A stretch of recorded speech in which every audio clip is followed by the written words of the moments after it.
Welcome back, everybody, to Solo Spotlight. I'm your host, Ryan McDougall, and today's episode was someone I was genuinely really excited to bring on, Nimir Raval. Nimir is an Edmonton based coach, registered social worker, and certified leadership consultant. With over 20 years of experience, his work blends mental health, personal development, and executive coaching. In the episode, we explored what it means to be well. Nimir breaks down the idea that health isn't just physical or mental, it's emotional, social, financial, and even organizational. We talk about mindset, ego, trauma, burnout, accountability, self awareness. Uh, this was just to talk about the inner work that we need to make. And whether you're a professional feeling stuck, or someone navigating change, or someone just interested in personal growth, this episode's definitely for you. So without further delay, let's get into it. My conversation with Nimir Raval. Appreciate you coming out, Nimir. Welcome. Thank you. How you doing today? I'm doing well. Yeah? Yeah. Yeah, I'm so excited to have you on. This took a little bit more research on my end, but it was really interesting, and I think a lot of the discussion we're going to have today will provide us practical insights for myself as well as my listeners. And I think this the experience that you have over your 20 years of coaching will serve as a huge insight to my guests on Solo Spotlight, as well for you to give an opportunity to, shamelessly, toot your own horn, if I will say. Sure. I think these are some stories that are kind of overshadowed by kind of BS media, right? And the whole kind of approach of this is to give people the opportunity to spotlight. Yeah, sure. So my name is Nimir, and I always say I'm a human being. Right. I'm a holistic being. I'm not an emotional being. And one of the important thing I always talk about is I'm an artistic person. That's my wellness. So you can see my tattoos, and you can see me running around, walking with the dog. So that's overall.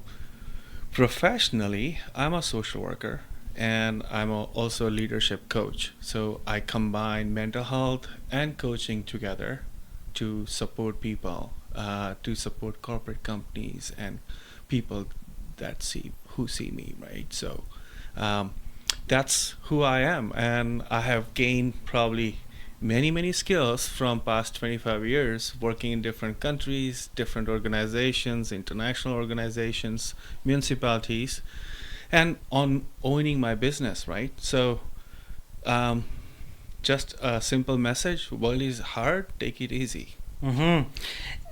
So let's start off right at the beginning. When you were looking into getting into, coaching and wellness and a holistic approach, but it all started with the social work. So kind of take me back to what driven you to do that.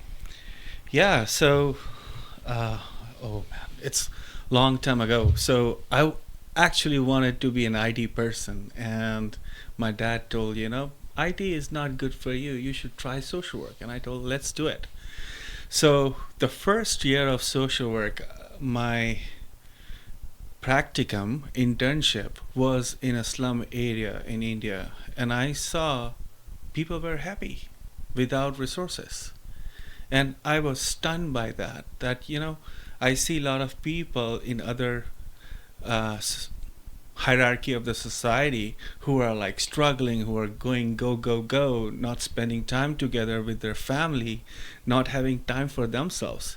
But people who used to live in slum area at that time in my practicum, they were happy. They were having a community, and people used to support each other.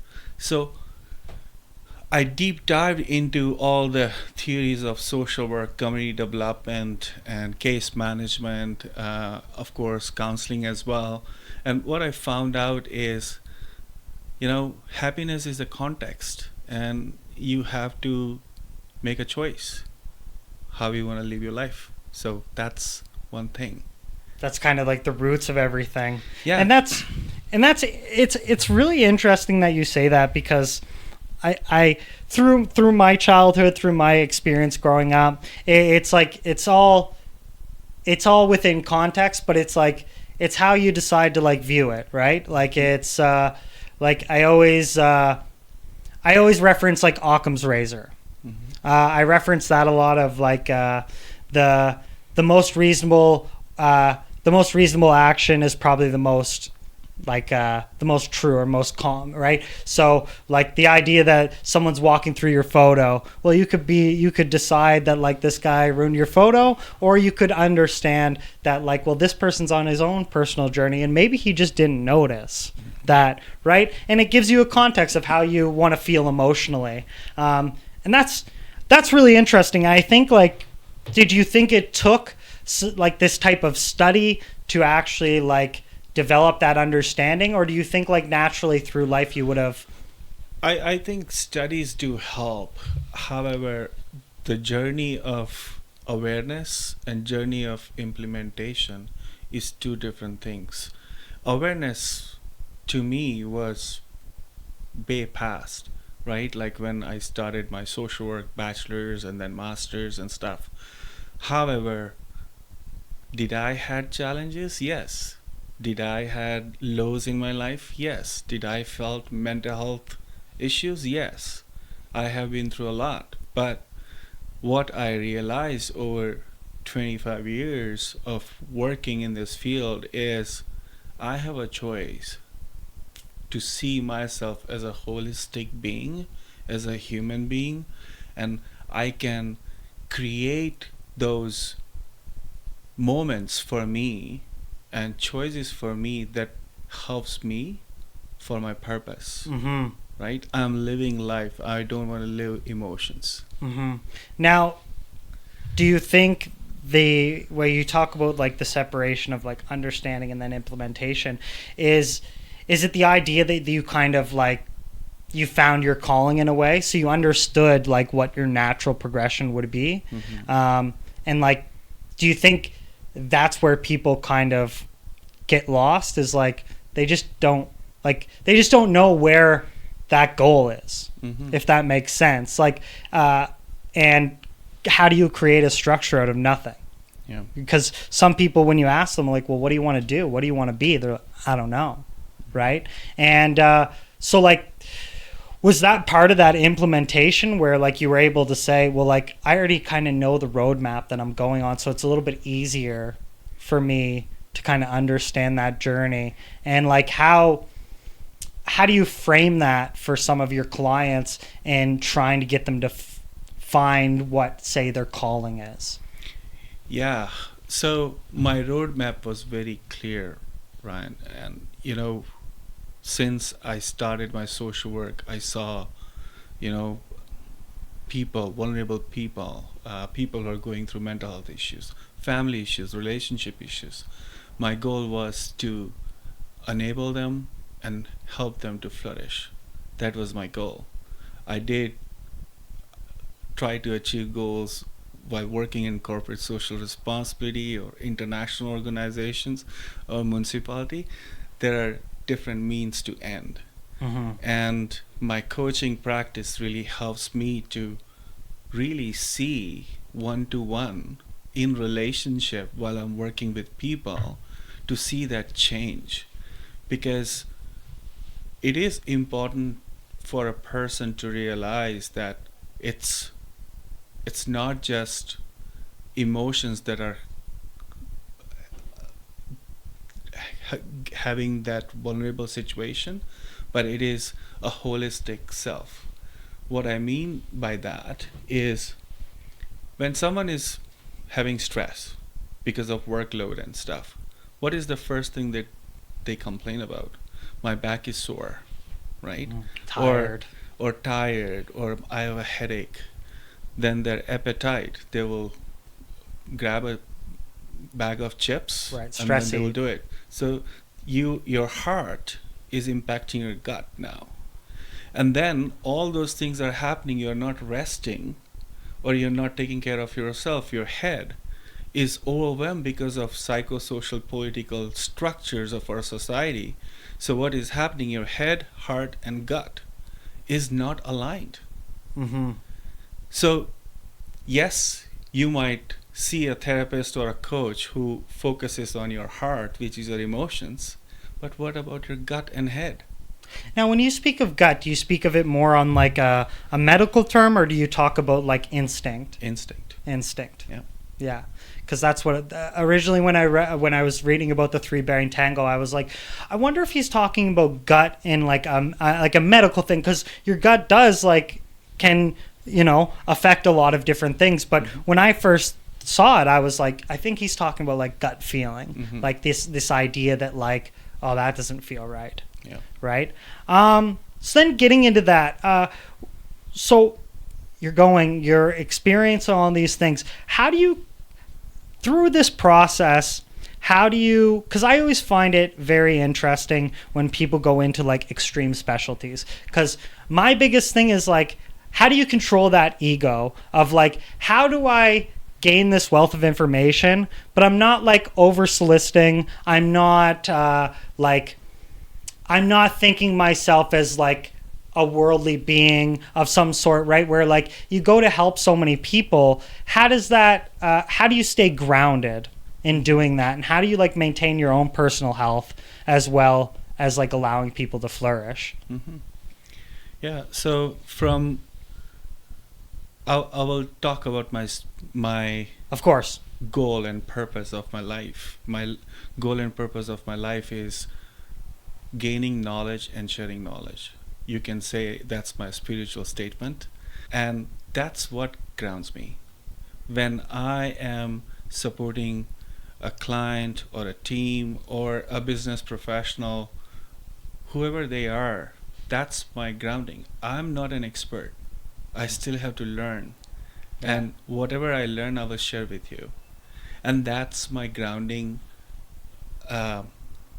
being myself. Because if I don't know the answer, I will say I don't know. That's what I was just going to ask. I was going to say, if you ever ran into a situation where you didn't necessarily know the direction that you should be supporting this person in, do you kind of have the confidence to tell them, like, I'm not sure what to do here? Yeah. And now what would that look like? Would that look like, hey, let me get back to you? Or is it something where it's like, maybe I'm not the right fit. Maybe there's a different avenue that you should approach, because like this might not be the most effective type of. Yeah, so I do in two ways. So the first is when people approach me, I say, let's have a session of 1 hour to see if we are fit to work together. So you make a choice that if I am capable to support you, and I will make a choice if I'm capable to support you. So it's two-way process. It's not one way. There's no power dynamics. Right. I'm an accountability partner. I'm not saying that I have power over people or people who come with me. So that's the first instance where there is orientation, fitting, conversations and stuff. However, there is a process of coaching or supporting teams or people where I will say, I have to do some more research on it. And if I can't do it, I might have professionals who can support you. So I have a network of people that I refer to. So those are the things that I do to support people so that they get the best out of the whole process. Of course. Now, going from social work to this idea of coaching, and we kind of discussed off air about the idea of like counseling versus therapy. And was that like a distinction that you saw pretty early, like with your experience? Actually, let me backtrack. Social work. From social work to counseling, coaching, what was that bridge look like? How did you bridge that gap? So I did my social work back in 2006, my master's, and one of the statement I always use to define social work is to help people to help themselves. So that's social work. When it comes to coaching, That's the same thing. There's no difference. However, there is a difference in approach, how we do things. So social work is more about case management, resources, finding gifts and improvement areas of people and telling them and supporting them. Coaching do have same kind of ethics and standards by International Coaching Federation. So when I did my coaching certification through Flow Institute, I had to register to ICF, which has ethics and standards, and I gave exam for that. They have the same ethics. And coaching is a little bit different than social work, where you are not giving a lot of material. The concept of coaching is everybody who is a coachee has a power to solve their own problems. So the coaching is about asking right and powerful questions. Right. Yeah. And kind of getting people, because the way I kind of see it in my brain is like, you're giving people the tools. Mm-hmm. You're saying, have you ever thought about this? Have you ever considered this? Mm-hmm. Have you ever looked into this? Mm-hmm. If that makes sense. Now, did you find that it was more fulfilling? Or in a different aspect? So, because I see like coaching can kind of, it might lead to more personal relationships where then the outcome of that person might have like a more reciprocal effect than it would on like a government level or like an organization level where you're like, not to sound demeaning or anything, but like to some ways you're a cog in the wheel, to others you're the guy. mm-hmm. If that makes sense. Yeah. So my practice is a continuum, Ryan. So when I say social work, counseling, and coaching, it's a one continuum. I'll give you one example for clarity. Let's say one person is coming to me and saying, I have a workload pressure, I'm not getting well with my supervisor, and at home, I'm not doing great with my partner.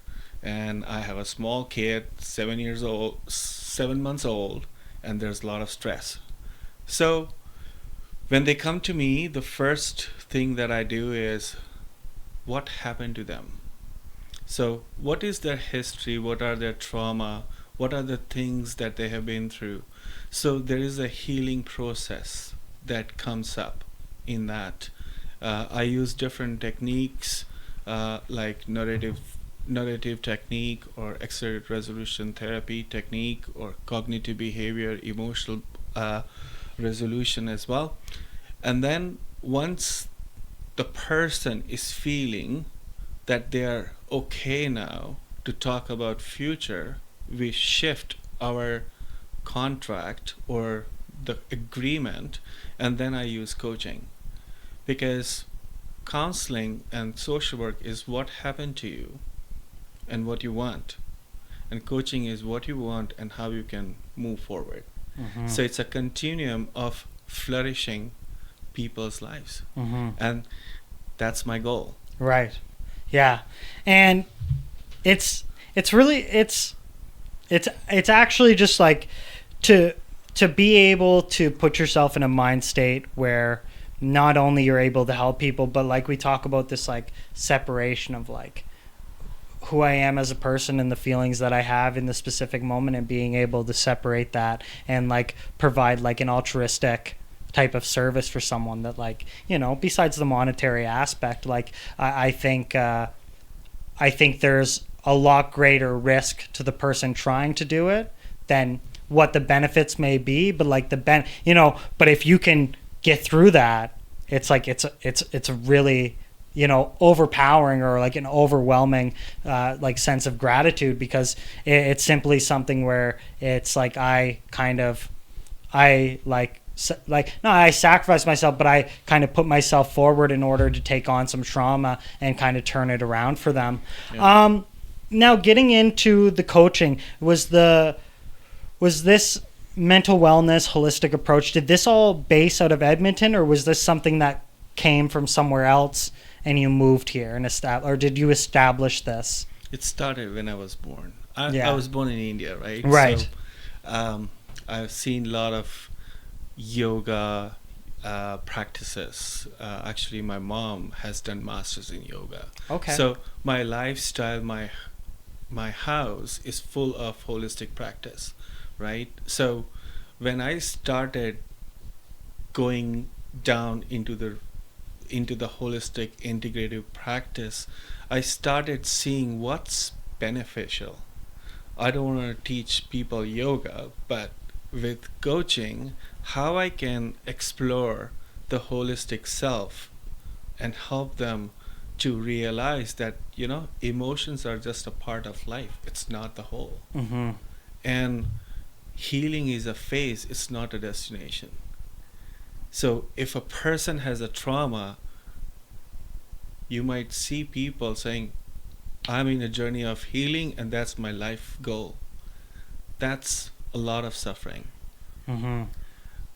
You have to live your life after healing phase. Mm-hmm. And that's the flourish. You can't be in this like perpetual cycle of like going into it. Like you have to. Now, would the term be like start anew? Like, how would that work? Like, is this like something where you're saying, where you're like, where the idea of like taking that past trauma and then using it as like a new character, or is this like a refined? How like are you asking people to like put their past in the past and focus on the future? That's what I'm trying to understand. Of like when you say that like it's a phase. Now, how do you ensure that people don't put their past self in the past and they try to recreate a whole new person? Mm-hmm. If that makes sense. Yeah, and again, this would be my belief, and it might be right or wrong for a lot of people, but people might change their identity in a different way, but they are who they are. Your soul is the same while you're in trauma, while you're in healing, or while you're in flourishing stage. You have energy, and you have one consistent thing called breath.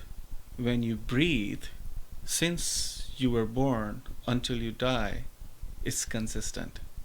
And your breath is soul. There's Mm-hmm. nothing else. Your breath is soul. When you stop breathing, you Soul die. stops. Right? Right. So that's what it is. So who we are trying to change, our breath, Right. or our appearance, or the body that we have rented from somewhere. Mm-hmm. Right? So when we talk about energy, when we talk about holistic self, there's deep meaning to it. It's not just what we see from outside. It's more about self. That's called holistic self. And do you think that idea of self, like, do you think that changes among different religion groups or do you find it stays relatively the same based on like the clients you're working with? Do some people find it harder to understand that concept, whereas others find it very easy based on like their cultural investments? I think when it comes to religious group, self is well researched, probably from past 2000 years. And one of the certification I recently did called Enneagram, it has a wisdom of 2000 years, where there are 27 personalities of soul or yourself, and you use different personalities according to the context of where you live in. So if I have to answer you directly, it is congruent to all religious aspects. Mm-hmm. The self. Right. But there is like a finite amount of like spiritual and like there is like a finite amount of different personalities. Mm-hmm. Does that make sense? Like there is like, so is there like a number on differences in personalities? Like you have like angry, sad, Those are emotions. Right. So I kind of want to get into this deeper because I want to understand this a little bit. When you talk about going to this course and they explain like the different, how does that work, and is there anything outside of that? There can be outside of that. because when I say there's 27 personalities of Enneagram, um, people can have people can be a different personality and can use different in different context. Right. So the response, the emotions, the emotional uh, literacy that you use in a different context can be different for me. Mm-hmm. So we are two different people. And from a energy perspective, I just watched a video that about energy probably before a couple of weeks. They mentioned that you choose the womb of mother where you want to where you want to be, Mm-hmm. and why you choose is to learn something from this life. So if you're suffering, what is your life teaching you? Mm-hmm. Is it the suffering is teaching you how to be happy, Mm-hmm. Or to be grateful. to be grateful? Yeah. You know. And if you're struggling, how you can be at peace, Mm-hmm. right? So we have some learnings to learn in this life from a holistic perspective. Again, many people will say we have to learn from our emotions too. Of course. But that's just a one slice of the whole pie. Mm-hmm. Right. Yeah, when you get like, I say this to every guest of like, you crack anything open, it becomes Russian stacking dolls. It becomes Russian Neshin doll. Like you get into being a garbage man, it's like, well, there's all of these different approaches. So it takes this type of like investigation, and it takes like it takes someone's own research to like even understanding yourself, right? Mm-hmm. Like, and I think what people I think people, in my own point of view, are just like naive to the idea of like, oh, well, if you're feeling like that, you're feeling like that, and it is what it is. It will pass. It's fine. You know, like I think that the idea of investigating it and saying like, why am I feeling this way? Well, what are the outcomes around me? What's actually happening in my environment that's like causing me to act this way? And like, is there something that I can do? Is it something that I can change? Is it a mental thing? Is it like an aspect of I just have to shift the focus? Mm-hmm. Or is it something where I maybe have to, you know, I might have to distance myself from certain people or certain entities that might be affecting the way that I'm thinking, right? But it's the idea of like you just got to dive in and like start to understand it. And I think that's one of the like the ideas where people are naive to the fact that like, well, you do have to learn about yourself. Like you do have to kind of like the idea of I just watched this last UFC, and the guy he won, and he was like a huge underdog to win, and he said like adversity is a privilege. Mm-hmm. He's like, adversity is a privilege. Like I was on a 4-fight losing streak. I won against all odds, but like it was a privilege because I'm learning more about myself. I'm understanding more of how I react to things and how I should be seeing these type of things and how I should be taking it and digesting it. Yeah. So getting into this, like, what are some of the more like common, like, maybe I'll just put it for a small sample size, like Edmonton, and your practice in Edmonton. What has been like more of a common, like personal challenge, whether that be mental, financial, workplace, marital? Have you seen like a common trend in the last recent years? In the people I work with, right? So the most common trend is, of course, there's a huge thing about mental health that is going on. So now people wants to be happy, peaceful, and some people wants to live with freedom. There's a whole concepts floating around because of social media and all the stuff. The amount of people retiring in their 20s to go travel the world. And people are becoming billionaire in 3 months. That's great. However, the common thread that I see is, the first is relationship. There's a lot of relationship challenges going around. And when I see people, that's the first thing that they talk about, relationship. The second thing that they talk about is their anxiety, which may cause because of relationship or because of work, or there's something going on in their personal life, right? And the third one is depression. And guess what? 20% of people come to me are self-diagnosing depression. Right. And what would be your, and in terms of, I'm glad that you said self-diagnosing, because you see a big trend right now, and this might be a little off topic, but social media trends of people like self-diagnosing autism, or being on the spectrum. What is your reaction to that? Do you think that, do you think it's healthy for someone to investigate in that amount, or do you think someone should stop there and seek professional help? So I don't do assessment or diagnosis. No. Okay.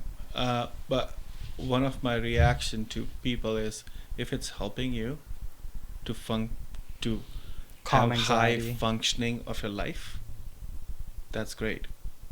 But when you say calming anxiety, there are other ways to calm your anxiety. Right. Like have a pet, go for a walk, go to the gym, right? Lift some metals. Yeah, just because it calms your anxiety doesn't mean it's the best way. Yeah. Right. And what is anxiety telling you? If you talk about anxiety, are you overthinking, or are you oversensitive? Because all the problems come from your sensations, and there are memories attached to your sensations. So, and we are all automatic right now. So if I ask you, Ryan, how is your left leg little toe feeling right now? Is it hot? Is it warm? Is it cold? Is it comfortable or not? So when I ask you that question, all your attention went through that. And then went down to my feet. Down to the feet. Until then, it was all automatic. Right. And that's how we are. We are all automatic by managing our emotions. And we are trying, this is the easiest way to speak of my problem. I have anxiety. Let's talk about it. Right? So that's what is happening. If you see kids, right, in schools, they might have diagnosed anxiety. I'm not saying they don't have it. But what are the alternative ways from a holistic perspective to manage those anxiety? And you bring up a really good point there of different approaches. And one thing that I kind of want to challenge this idea of, what if for instance I worked at a workplace and I'm really struggling, but there's absolutely no way for the issues that I'm addressing to be solved. I'm just so low on the totem pole or where I am. How would this, and I think a lot of this is bigger in organizations, government, very, very big workplaces where you're so low, in terms of how much value one person is worth. It's so how do you work on bringing that person's value back, or finding ways, because what they're thinking isn't going to go, or their opinion of whatever is being done that's causing that stress isn't necessarily going away, and there's very little that they may do to fix it. So how do you divert them from getting into a thought silo where it's just their own, and then they're coming up with their own conclusions, and they're making their own reasons for why people in the organization are doing certain things, and then they're creating this whole false reality simply just discussing it. So what would be kind of like an approach that you would use in that sense? Because like in my workplace with law enforcement, I see that a lot, where a lot of it is talking about it when there's nothing you can actually do about it. And you see people like they start to circle the drain, because then a lot of things that aren't necessarily facts become facts, because they've just they just regurgitated the same things back and forth, and it's spun this web. And then but to the person it's like, well, this is what's stressing me out, I need to talk about it. Yeah. So I have 3 questions for that situation. Anyone who is stuck, I use word stuck intentionally.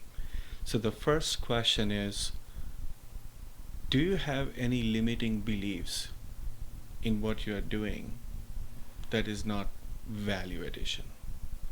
So if your job is cleaning the room, do you have that limiting belief, oh my God, I have master's degree and I'm cleaning the room, I have flipped burgers? So the thing is, it's not about what you do, it's about what's in your mind. What information do you have? Let's say I wipe out that information in your brain that you have master's degree. Would you think that? No, you will enjoy that. So that's information.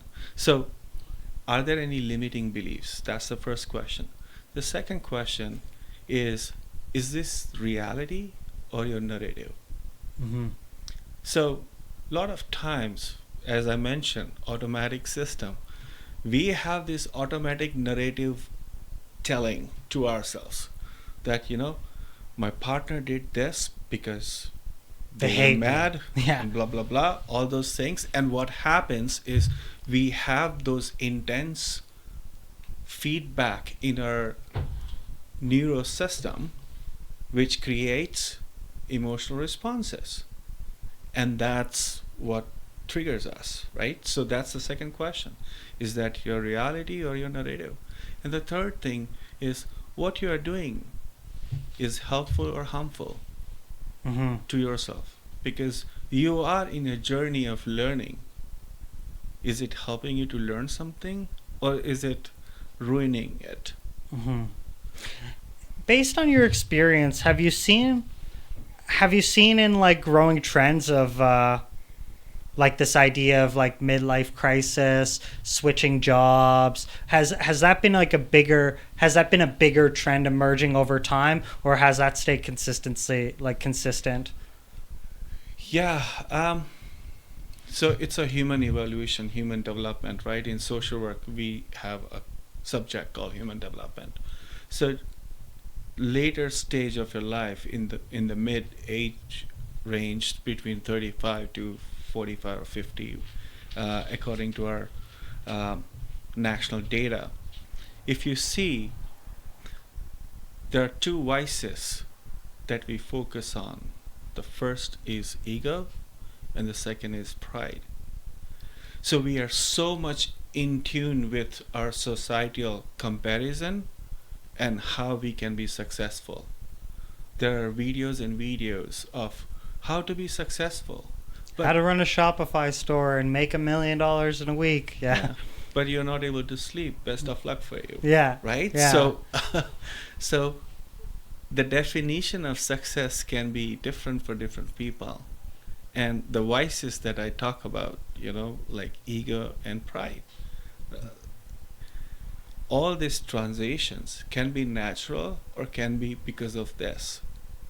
But how you're maintaining it from your holistic self, it's your choice, right? You can delay a transition of an employment. You can have a marital separation in an amicable, happy way. The rules of our society is, if you're separating from your partner, it has to be a fight. Right. So then people almost turn it into something it's not, simply because it's like, well, that's what it's expected of me. And like, if I do have a good relationship with my ex-wife, then there's something wrong with me.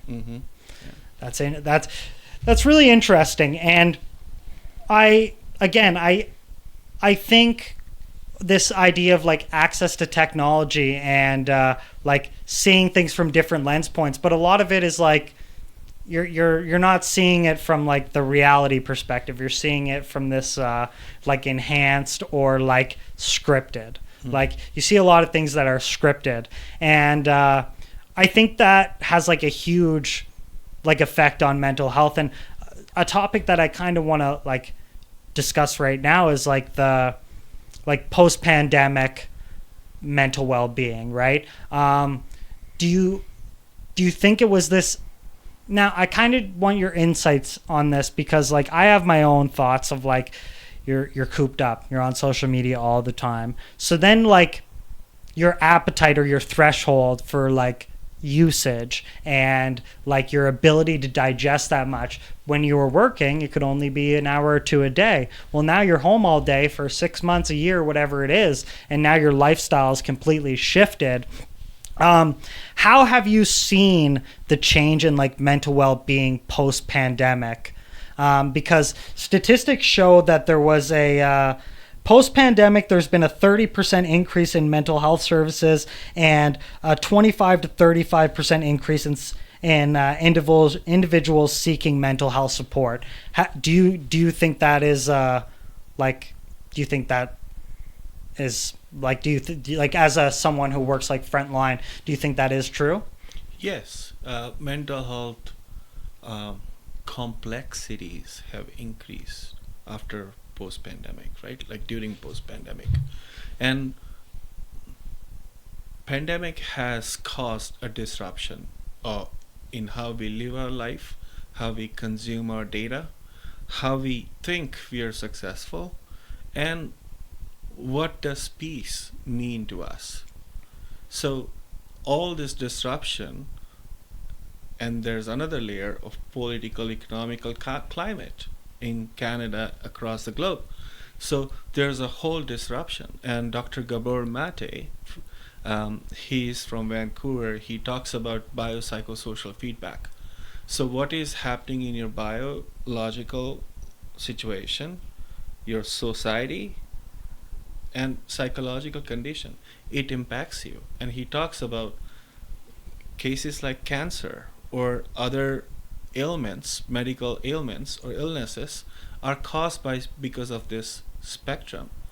And COVID was one of the big things that happened from past, let's say, 40 years, right? So there is a validity to the data that you just shared. Mm-hmm. However, I always say where this data is coming from, Mm-hmm.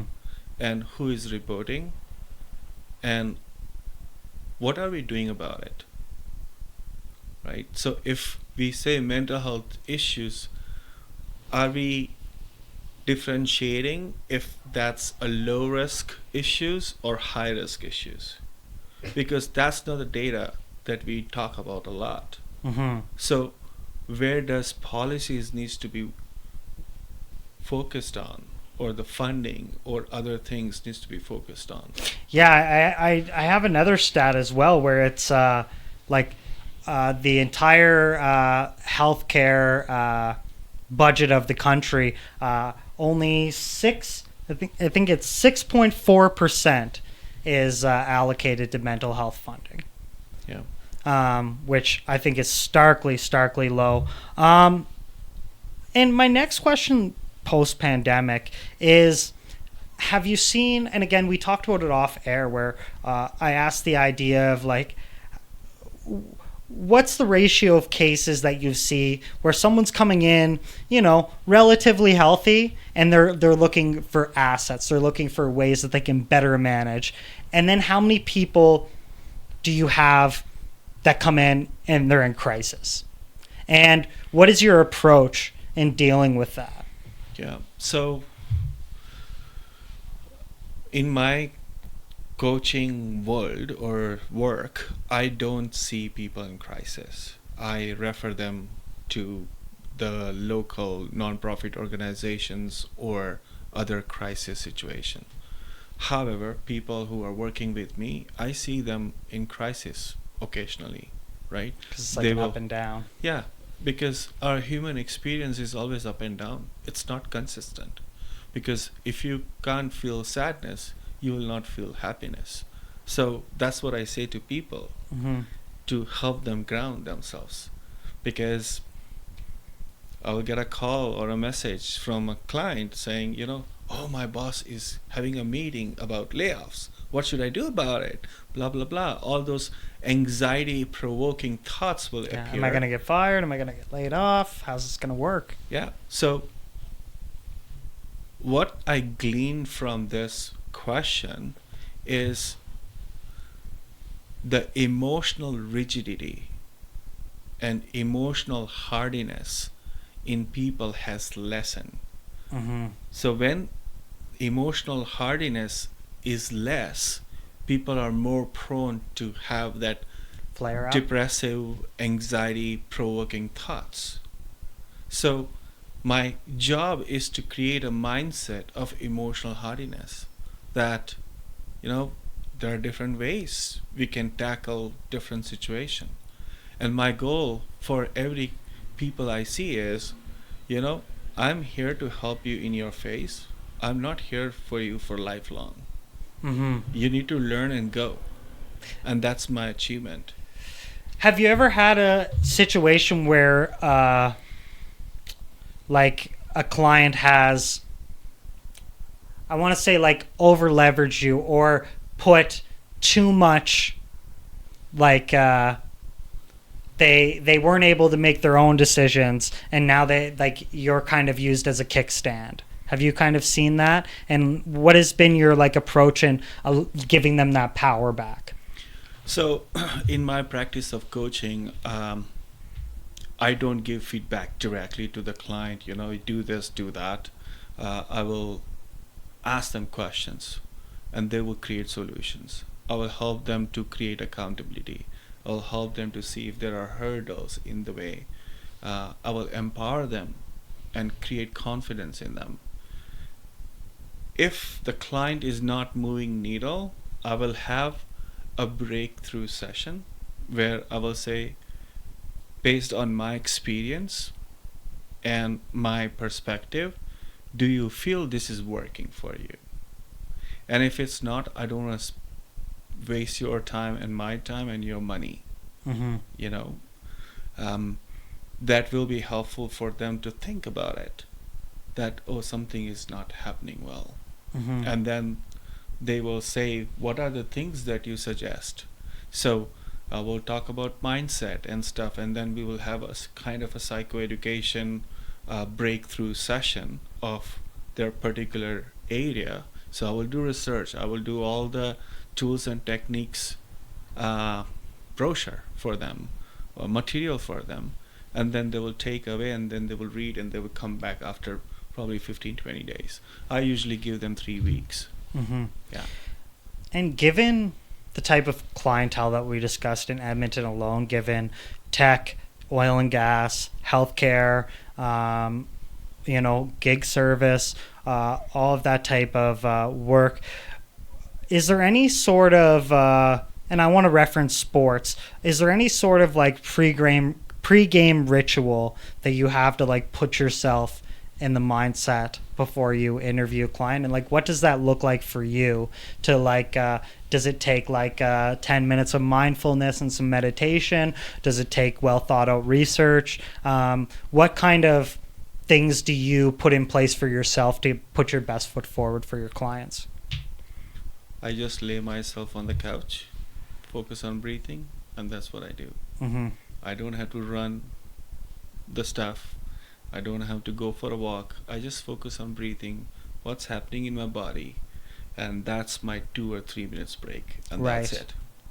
it. Because just sitting still helps. If you think, when was the last time you were sitting still? That means no thoughts, just focusing on yourself, focusing on your heartbeat, focusing on your breath. Also, focusing how your breath is feeling, warm or cold, right? What your body is saying to you. and grounding yourself helps to reboot your system. Because we're not talking about rebooting your body or your heart. It's a holistic self. Yeah. Yeah, that's interesting. Now, when you say, "Is your breath hot or is it cold?" What are you referring to? Is that something that you're like? Is that something that has like a physiological effect that if I'm noticing, or is that just something to allow me to stay grounded? Stay grounded. Right. Like this is a table. This is a mic. Yeah. Right? Yeah. I remember I experienced when I was in university, I experienced a lot of anxiety when it came to tests and, just childhood trauma and stuff. And that was the same type of thing of like, well, this is a mic, this is a desk, that's coffee, I'm Ryan. And then you're able to kind of be like, I'm in reality, like everything's going to be fine. Yeah. So it is very interesting. And then I took a philosophy course and the guy's like, well, how do you know this is a desk? This could be 70 micro bubbles that you're perceiving as a desk. And I'm like, whoa, so definitely interesting. Now kind of going in like, let's talk about this idea of like, now we've kind of discussed it in pretty detail, but I kind of just want to get a direct answer from you because I think this would be beneficial of like, what would you necessarily define as like a holistic approach? Like, what does that actually mean to you? A holistic approach is your whole self. What it means is everything that you are, not just your body, not your heart, not your head, but also your gut and also your soul. So many times when I speak holistic self, people will say, he's a yoga person or woo-woo person. And I smile at them because they are still holistic. Doing a class of yoga doesn't make you holistic until you create a lifestyle around holistic self, right? So how do you create lifestyle of holistic? So when I'm sitting, I'm talking with you, I'm checking my body, I'm checking my feet, the power of the ground, the surface, right? All those things. Like I can feel it, I can feel the energy. That's holistic. And even if you can't, try it. Because it will not harm you. The thing what holistic self means is looking beyond what you can see. That's holistic self.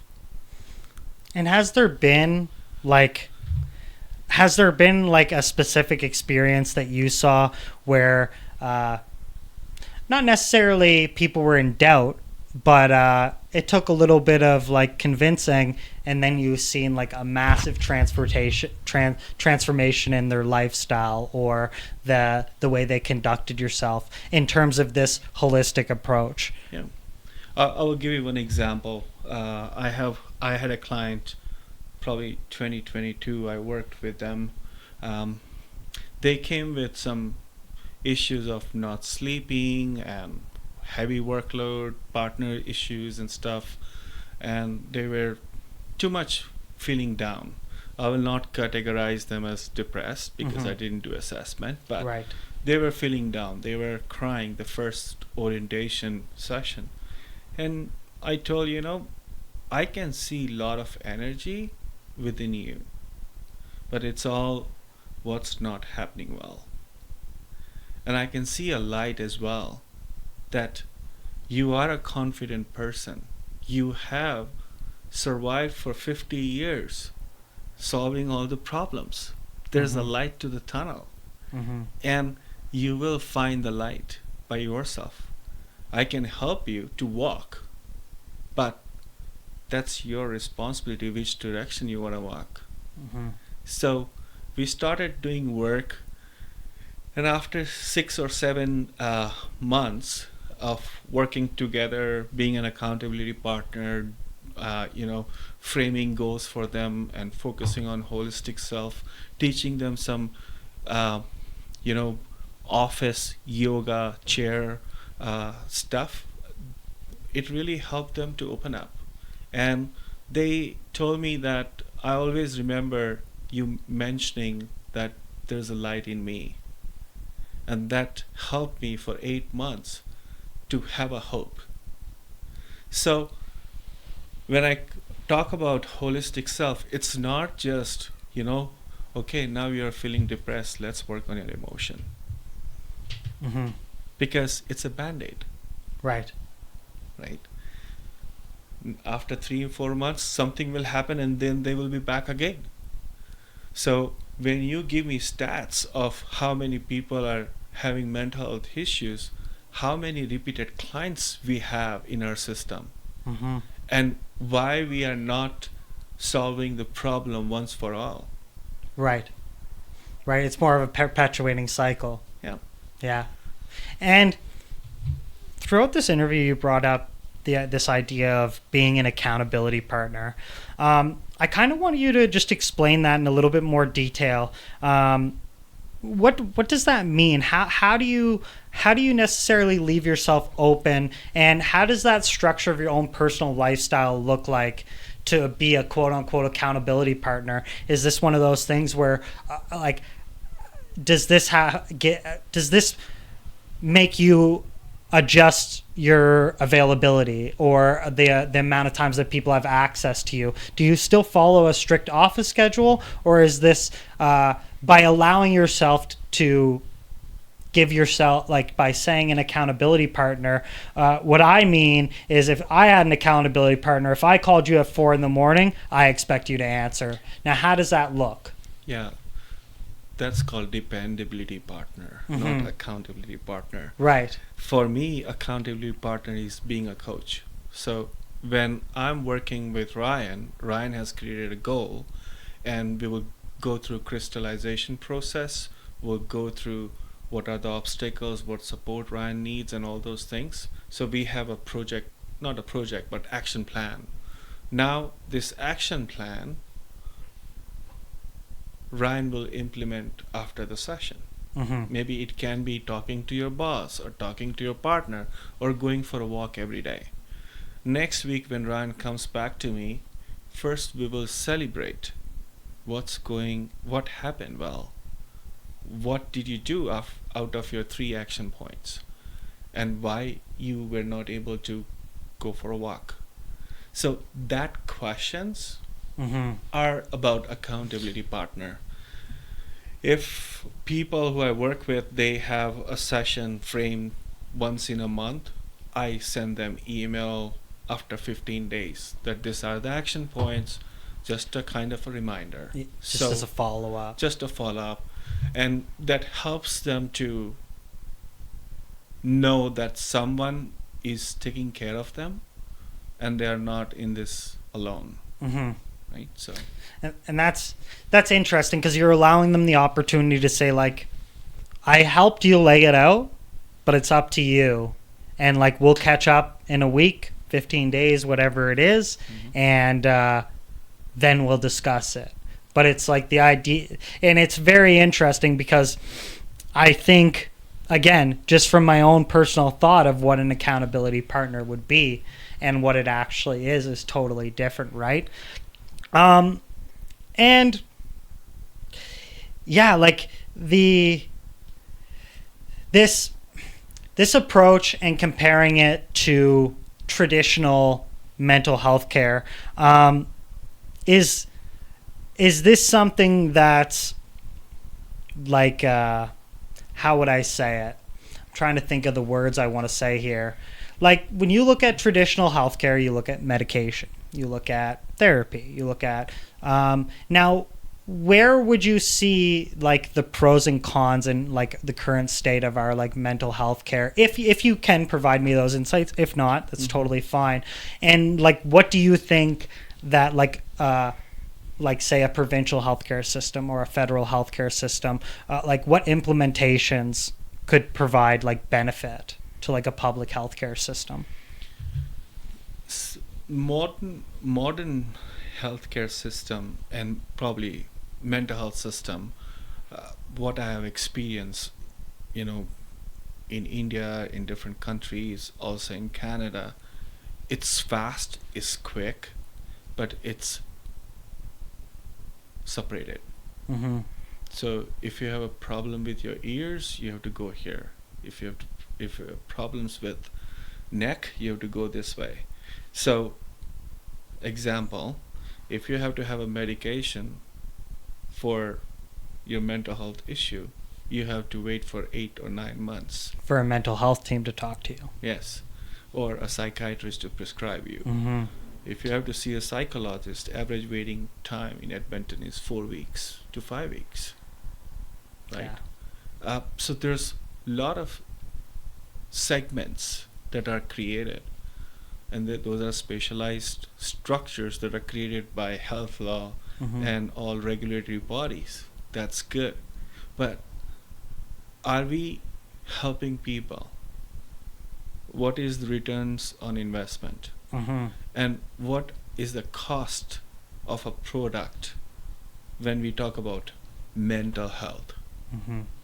Right? So what is happening is $1 is given, 10 cents are distributed as a funding, and now they are crunching numbers. Mm-hmm. So people are not getting the full services. And I always say, our traditional system is a modern system.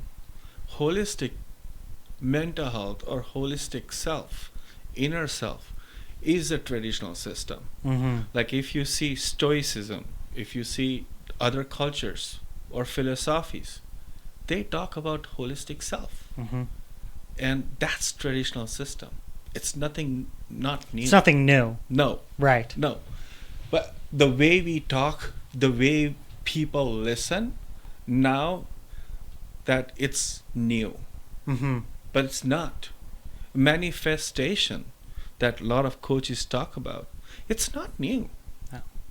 And it's funny that you say that. It was I just was watching. I watched a lot of these like motivational, and the guy talks about like getting ready to fight, and he talks about like in Gladiator when the guy goes down, he picks up the dirt and sniffs it. Mm-hmm. It's like the idea of like manifesting or being like, okay, Mm-hmm. I'm here, right? And it goes back as far as you can Yeah. far as you can count, right? Mm-hmm. And the idea that it was like this traditional thing turned modern, turned traditional, turned modern, and now I think you also have like a diverse experience because you've experienced healthcare in India, right? And have there been any like have you seen like stark contrasts between like healthcare in India and healthcare in Canada, and like how does that look, and also how does that compare? Because this is a very big, especially in like today's political climate of like universal basic healthcare, and like how much this is actually a benefit, and should there be some type of adoption to more of like an insurance-based? Yeah. See, every healthcare system has pros and cons. Okay. Canada has pros and cons. India has pros and cons. The difference between Canadian and Indian is India has the public healthcare system and a lot of privatization. People can afford to do knee surgery in like 5 days. Right. Over there. Over here, I don't know the waiting list. But Probably like 9 months to Yeah. 2 years. so, and there are instances in my family and friends where they had cancer and they chose to go to Thailand to do Treatment. treatment. Yeah. And they're becoming better there, and they're coming back here. Mm-hmm. So Kind of scary. yeah, it's scary. However, there are pros and cons. As I mentioned, there are pros of Canadian healthcare system as well. Like there are a lot of free services that we can access. The goal is how much people are reliant on it, right? So, and do they receive services when they need? Mm-hmm. Not when they want, Yes. right? Yeah. And I used to work hospital security way back when I was 18 years old, and you saw a lot of disadvantaged people or the homeless population or and again a lot of I feel like homelessness is such a broad term because it's like, was it homelessness based on a life event or an experience, or is it homeless based on mental health, or did this person had a bout of schizophrenia and people didn't know how to deal with it, right? So, but this idea of like you had some people coming in to get triaged 6 times a day, and then it kind of gives you this weird reality of like, well, I don't want to see this, but then it's like, well, what if I'm having a heart attack and now all of a sudden I have to pay a $200 copay to get through the door, right? So it's this idea of like, do you care about it, or you only care about it when it's in your backyard, right? So it's something that I always kind of, because I do my average checkups and this and that and go see my family doctor, but you see people that genuinely like they're always in and out of them, or their kids are always in and out of emergency. You say like, well, it might not matter to me, but it might matter to the people around me if this system were to change, right? So I always find it like it's a delicate balance, right? And yeah, like, but I think the big thing that a lot, like in my personal experience through my workplace as well as just my own personal experience, is like mental health is just so dynamic, right? And like mental well-being and like the requirements and this even like transitions to like a job like yours of like, well, how do I go from like a corporate team building leadership type coaching to personal coaching and holistic wellness? Like it's so different on what the actual approach needs to be. But yeah, like I think it's something that needs to be like treaded lightly, but I think that there's a big need for some type of change, because you see it, and again, this might just be my access to information or whatever the algorithm's giving me, but like you hear these stories about people, they're dying in the waiting room and they're this and that, right? But it's like, well, you were at least able to get triaged, like, depending on the funds you had available, you might not even be able to sit in the waiting room. Yeah. Right? So We are talking about physical health, right? yes. Right? But there's financial health. Who is doing what? Yeah. Right? From a country perspective, what are we doing to upkeep financial health of our citizens? Right. Right? Social health. Yes, there are different programs of neighborhood through province and city, right? But are we really finding traction in social health? Right?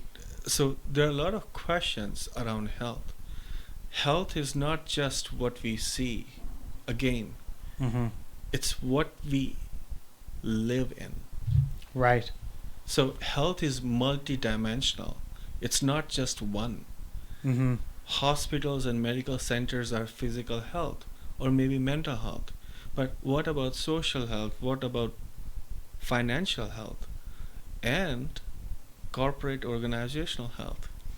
And have you seen a shift in more like companies reaching out for like mental wellness? Have you seen that be like an emerging trend in like today's society of like more companies like advocating for their employees' mental well-being?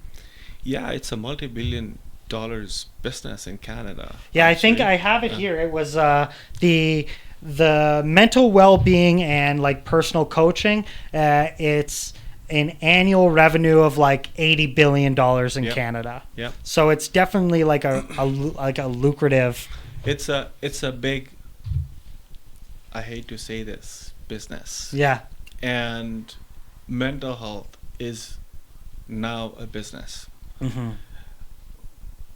But what I'm saying is, why just mental health? Why not holistic health? How about financial health? How about your, social health? All those things. Yes, we can do different things. There are different innovative ways to engage people in different ways. So, yes, mental health is a big business in Canada. Of course, companies and corporate folks have realized that human capital is an important capital to gain the other capital, which is money. People right? stimulating the economy and Yes, spending and yes. So there's a lot of investment going on, but there's another side to it. When big companies come into the market, they provide a wide scale of services which are not always beneficial, or applicable to that applicable to that corporation or entity. person to person. Yeah. So let's say Ryan is having a business and you contract a company. The company will provide probably 30 or 40 counselors in Alberta. And now those counselors might have different designations. There's no standardization. There's no prerequisite. There's no assessment of what are their approaches. And there's a lot of liability, or probably I will say there's unfairness to those clinicians that Specialized. are contracted by those big companies, right? Because it's like you're doing them a disservice because this isn't really what I'm looking for. Yeah. Or it's not necessarily what I need. Yeah. And do you see there's an intersection between like your personal goals of what you want to do with your business, but also like the logistics of the business? And I say that in terms of like, I'll give you an example. So I interviewed an ocularist out of Seattle, and she explained a lot of her struggles were based on insurance.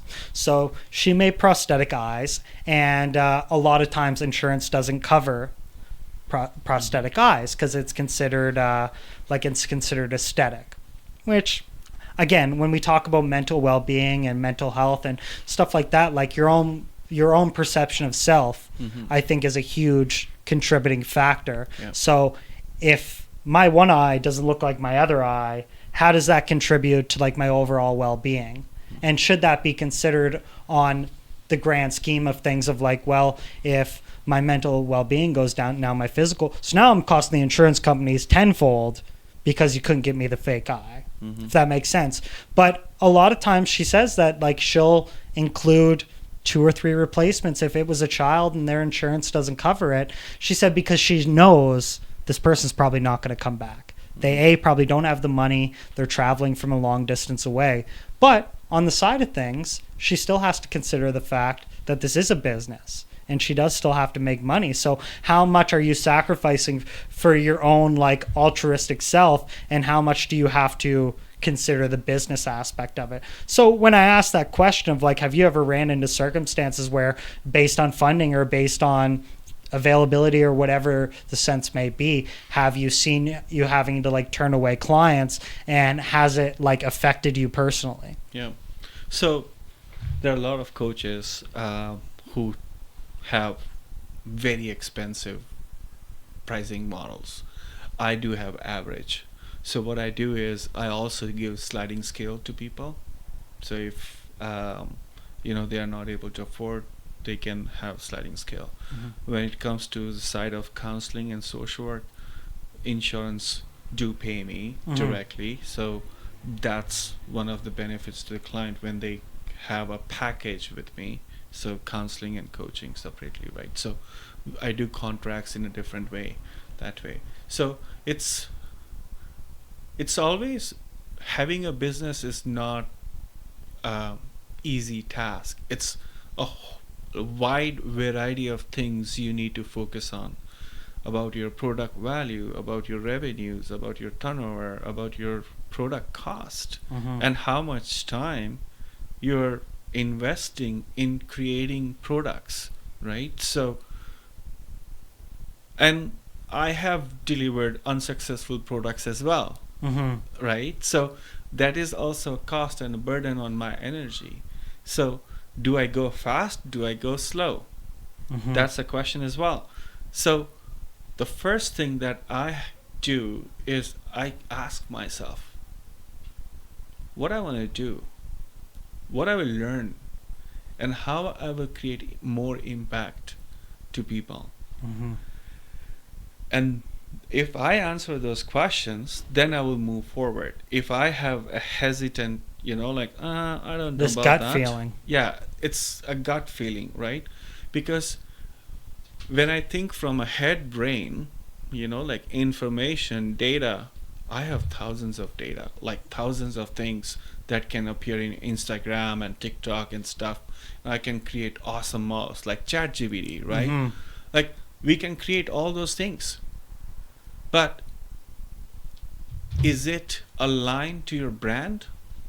Is it aligned to your lifestyle and the purpose? Mm-hmm. And do you ever find it's something where you say, like, I'm always, how do I say it? I'm always like hesitant to bring guests on if like I'm very, very novice in what they have, because I'm so concerned that I'm going to like insult them, right? Mm-hmm. Where it's like, say you bring up a stand-up comment and you're like, have you ever had an incident where a joke didn't go well? And they're like, come on, So I think it's also too like the consideration of, like you said, like how much is this actually going to benefit the people that I'm doing it for? Yeah. Because I think at the end of the day, that's where like the intersection stops of like, well, if it doesn't work for the person, then it just doesn't work, right? And having the different mixes, I'm sure it allows you to like access the monetary ability. Now, do you work with any like community organizations or like programs to the community to either spread your own awareness of your brand, or also doing some sort of like community outreach or providing any sort of volunteer work? So I'm a part of business associations in Edmonton. Right. But I also in conversation with some community organizations where I'll be doing some free coaching and helping people to know what is available and how they can access me or other people in the market. Mm-hmm. Because right now the concept of leadership and mental health has grown so much that people have a lot of content and a lot of confusion. Mm-hmm. So the idea of like a Ferrari brain, like Yeah. this is, I heard this concept on a podcast I was watching, and they talk about like Kanye West, and they say like, well, he's a genius and he's making brilliant music and he's great at, but he's very outlandish in terms of the type of people that he, and his thought process. But it's this idea or philosophy of like, if you had that much thinking about, or if your brain was firing at all cylinders, that doesn't mean you're able to control it, right? So they talk about the idea of like, his brain's a Ferrari with no seatbelts. He doesn't know, and so then it leads to these crazy outbursts, but then it leads to miraculous productions of beautiful music, right? And I think it's that idea too, where it's like people have so much going on, they're exposed to so much, but there's little foundation built to actually calm that down and narrow that focus, where then people try to do everything at once, and then once they fail at one thing, they start and then it becomes like this like deck of cards, like house of cards, right? But I think that's in turn to do with like the idea of like social media and just access to information like we've never seen before. Yeah, I give this example. Before 15 years, I had a phone, Nokia 3310 or whatever the phone name was. But 15, 20 years, my information was approximately 1,000 per day, 1,000 data or information that goes into my head. But if you see, in 20 years, it has multiplied by 100. Yeah. Because every now and then, even in my car, the news pops up without me starting that radio, right? And when I talked with my colleagues, they talk about, hey, I saw this person in TikTok and I saw this person in Instagram. So even I'm not on social media, I'm informed what is happening in social media. So think about this, a person on a phone for 5 hours a day, and then they are having connection with other people in their life. Talking about millions of data points. And how much do you implement? How much do you use that information? Because see, your intellect is staying the same. It's not increasing. No, because you're not learning it. You're just like Consuming. It's just going right through you. It's a consumership of information. So what consumers do, they consume. And how much you can consume a day. That's the thing. Mm-hmm. So I always talk when I talk with leaders, or when I talk about mental health, I say restrict your data. Mm-hmm. I don't say restrict your social media, mm-hmm. because data can come from different places. Mm-hmm. And I'm not saying to isolate yourself, but I'm talking about prioritizing your self well-being. Mm-hmm. You know. And you talk about leadership, and I want to break this open a little bit more, because I think it's very healthy for the audience to understand, especially at workplaces like myself, or say high-stress work environments, where you see a lot of people when they move up the ladder, they don't necessarily get much or at all leadership training. From your own words, I'm just curious to know, like, what are some of the foundations when you do this, like, wellness of, like, leadership qualities? What does that look like? So leadership qualities can be seen in different hierarchies or different job titles. It doesn't have to be a manager or a director. It can be in a front line. It can be in a supervisor, or it can be in a volunteer as well. So leadership is a quality. It's not a title. First, there's a growing misconception between the leadership qualities and management qualities, and those are two different things. So leadership qualities is about helping people to come together and achieve a goal in a relational aspect, in a collaborative way. That's leadership. Management is about policies, making decision, and sometimes you don't have to ask people, you have to do what you have to do. That's management. So many people, according to their personality, they are good in management skills, but they are not in leadership skills.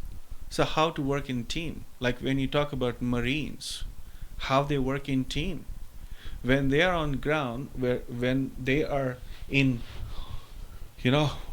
war or things like that, they don't see titles. No. They see team. They see and they care for each other, and that's so powerful, right? So leadership is about creating collaboration, relationship, and achieving a goal. That's leadership. Mm-hmm. Very well said. Very well said. And I think that's, and like the thing that stuck with me right away is, like, it's a quality, not a title. Mm-hmm. Like, there's certain people that have, now how much of that can be learned and how much of that is based on, like, personality? Are there certain people that just aren't built to lead, or is that something eventually you can train in? I've seen many people faking it. Mm-hmm. Interesting. Of course. And that doesn't work. So it has to come within, right? I say leadership is about yourself. First, you need to know how to lead yourself. Mm-hmm. So, example, a manager of a company is having an issue at home. Kid is not doing well. They're reactive. Partner is not doing well. There's issues at home. They're going at work at 9, and there's a meeting, and they're very cranky. Mm-hmm. They're snappy.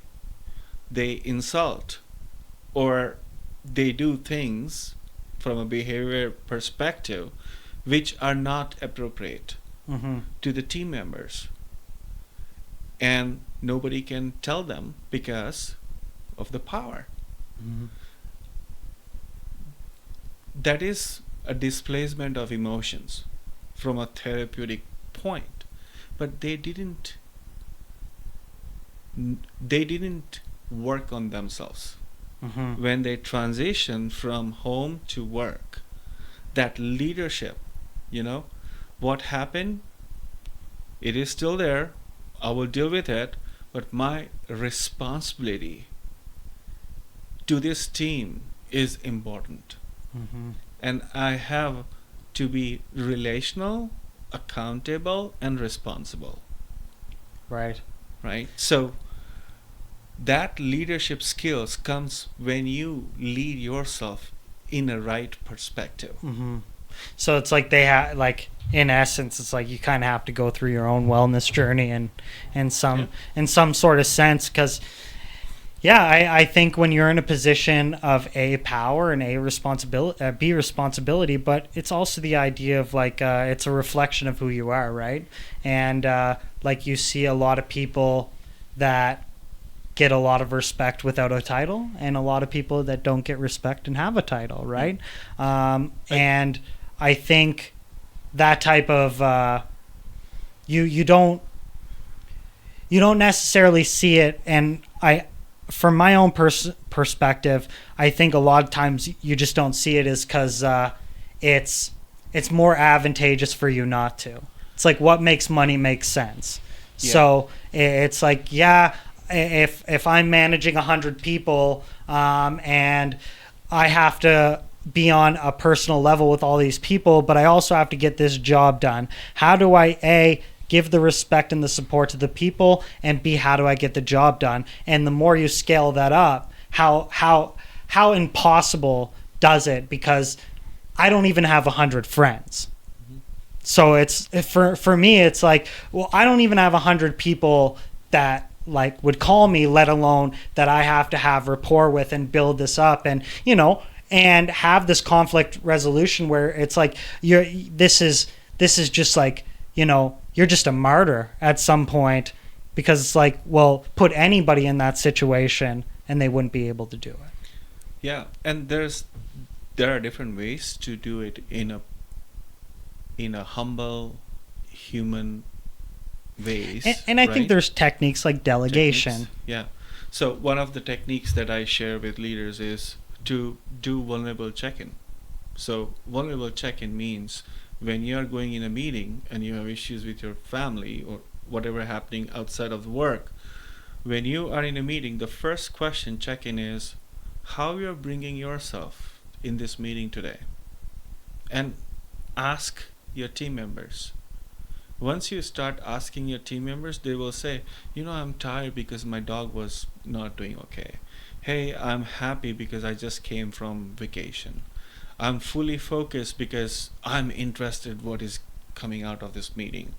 Then the other person will say, I'm nervous because I don't know what is going on, right? Mm-hmm. And then the manager can say, I have a lot of things going on in my personal life.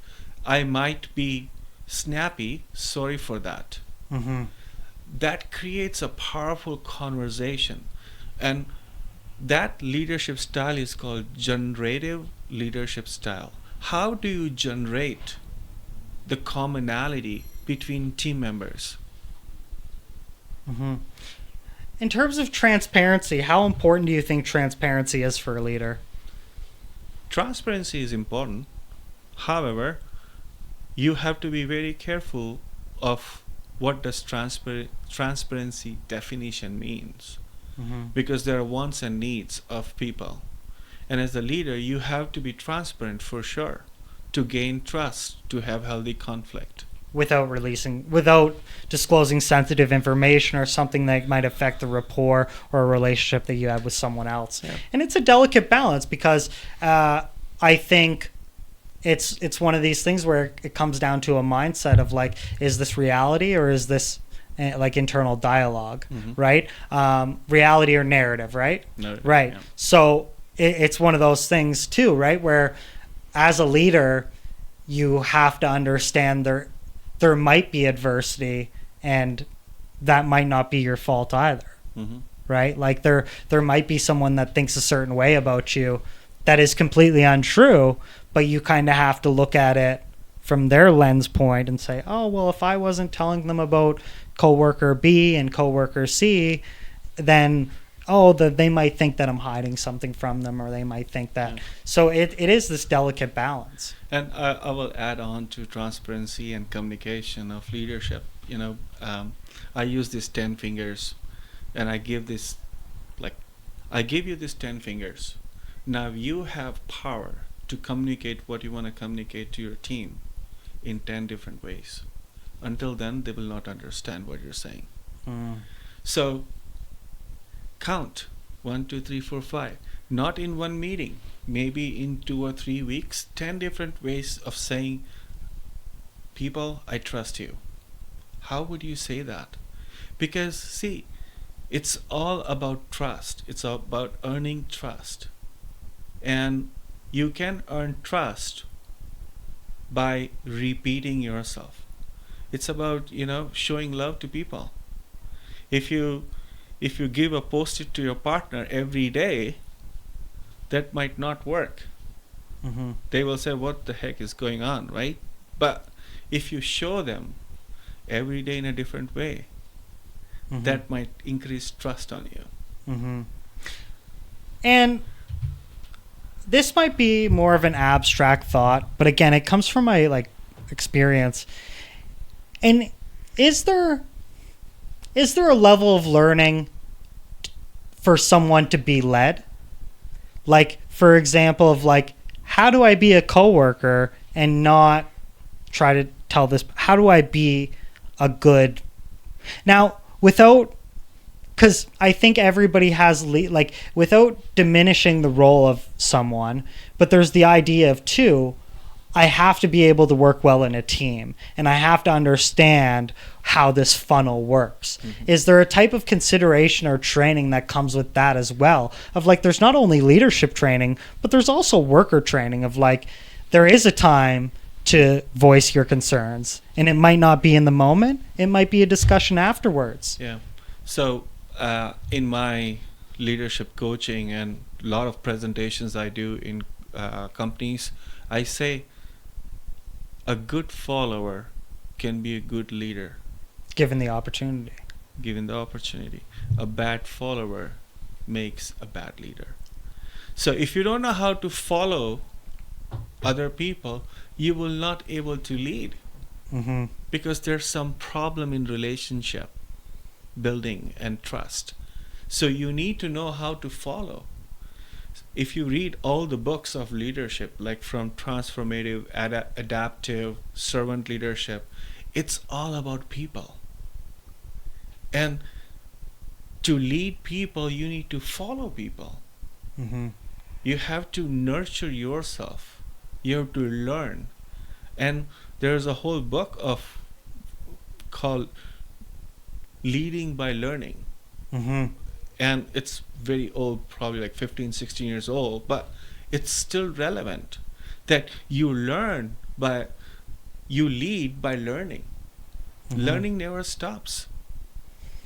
Yeah, it's very interesting because you see in circumstances of volatile workplaces and stuff where it's everybody's chasing the carrot, right? Mm-hmm. And I think having that type of mindset of I know I can do it, it's just not the time, right? Mm-hmm.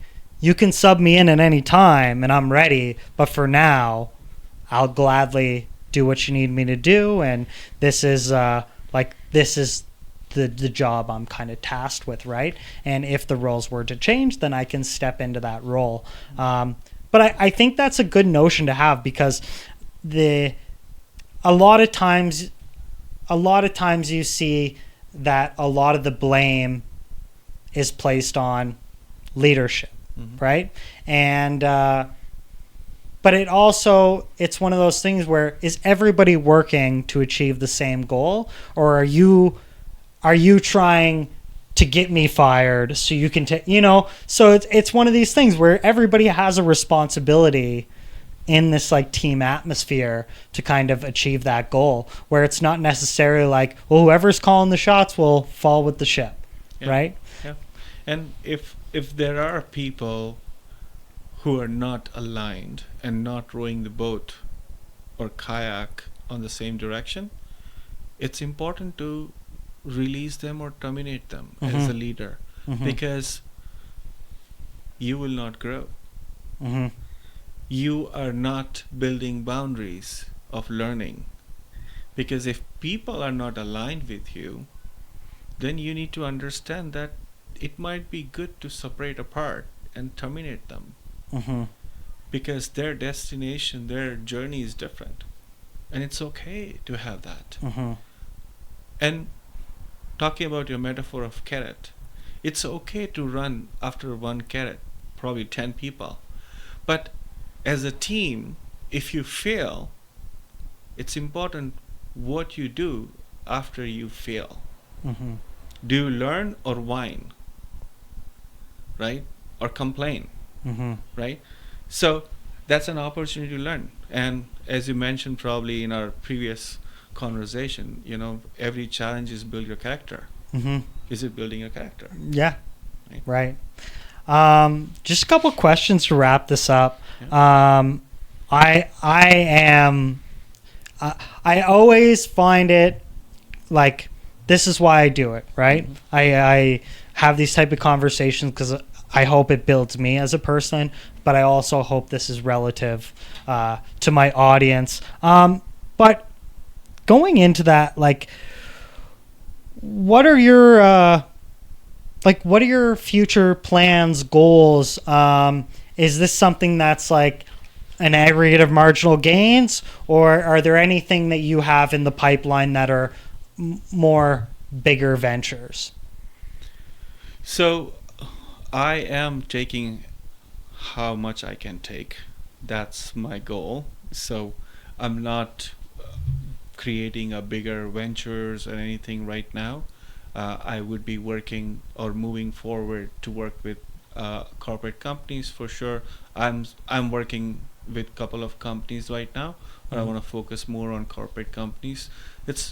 We talk about collective health, and collective health can be created in companies, in organizations, and that's my focus.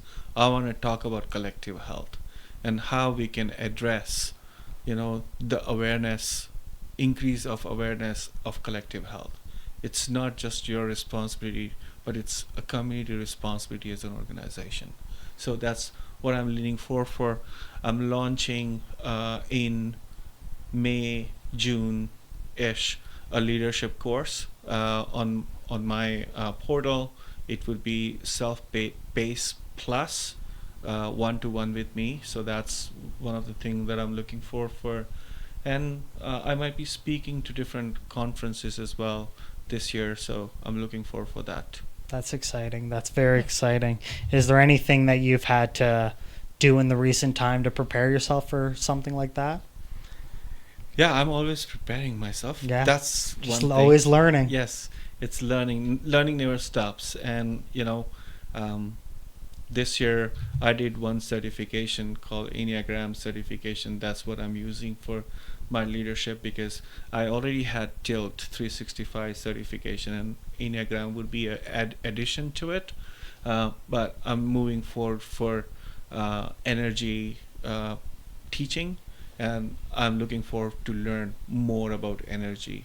I do have a certification around it, but I want to deep dive into it. Of course. If that makes sense. Yeah.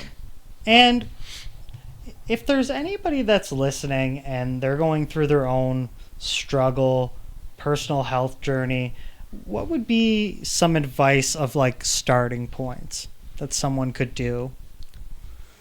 First, congratulations that you realize that there's something wrong. Second, courage is important, and telling yourself that there's something wrong going on with me or with my life, it's a not sign of weakness, it's a sign of being brave. So you move forward to seek support. You can always contact me, or you can contact other support providers. I will be happy to link with other people as well. But being vulnerable to yourself is important, because you can't fool yourself. No. Yeah. Well, that's amazing. Is there anything else you'd want to leave our listeners off with before we close this out? Yeah, couple of points I always talk about is, we are not emotional beings, we are holistic beings. That's the first. If you're going through suffering, if you're going through trauma, or you are in a phase of healing, it is just a phase. Don't forget to live your life. Thanks. And that wraps up this episode of Solo Spotlight. I believe this will be episode 26. Forgive me if that's incorrect.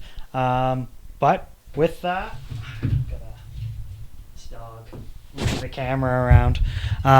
With that, thank you so much. Audience, I hope you enjoyed this conversation as much as I did, and you've gained valuable insights. We will definitely be continuing this friendship relationship moving forward. Hopefully, maybe in the coming months, we can have you back on the show. And yeah, sure. I thank you very much for the time, and I wish you best on your journey. Yeah, thank you for inviting me. Thank you very much. Yeah. And with that, that's Solo Spotlight on Spare Bedroom Studios. Don't forget to like, share, subscribe. This helps the algorithm, as you know, and it would help get the conversation to more ears that could prove this as beneficial. With that, signing off.